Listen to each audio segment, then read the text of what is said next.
நீ தலைப்பாய கட்டிக்கினே நீ பெத்தனி பொண்ணு ஏடா தர வாசப்படி வந்த எப்பா நீ தலைப்பாய கட்டிக்கினே நீ பெத்தனி பொண்ணு ஏடா தர வாசப்படி வந்த எப்பா எப்பதான் படிச்ச நெல்லு சாதா எப்பதான் அவசல் அடிக்குமே எப்பது போர் அடிச்சு நெல்லு சாதா எப்பது பகையம் அடிக்குமே முள்ளி அப்பா எப்போனா சின்ன மறிச்சு போட்டு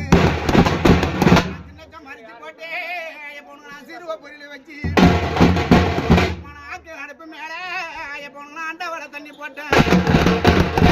பொங்கல் அடுப்பு மேல எப்போனா புது தண்ணியை போட்டு வச்சேன் வெந்நீர் மொண்டு வந்து எப்போனா வெண்பறவை போட்டு வச்சேன் மழைக்க நாள் அனுப்பி எப்போனா வாழைகளை கொண்டு வந்தேன் தெருக்க நாள் அனுப்பி எப்போனா தேக்கியாரை கொண்டு வந்தேன் அள்ளி விட்டு சாதத்தை எப்படிங்க சாப்பிட்டு கையெழும்பி எப்ப நம்ம சாமந்தி திண்ணையில எப்ப நீங்க சாந்து படுக்கும் போதும்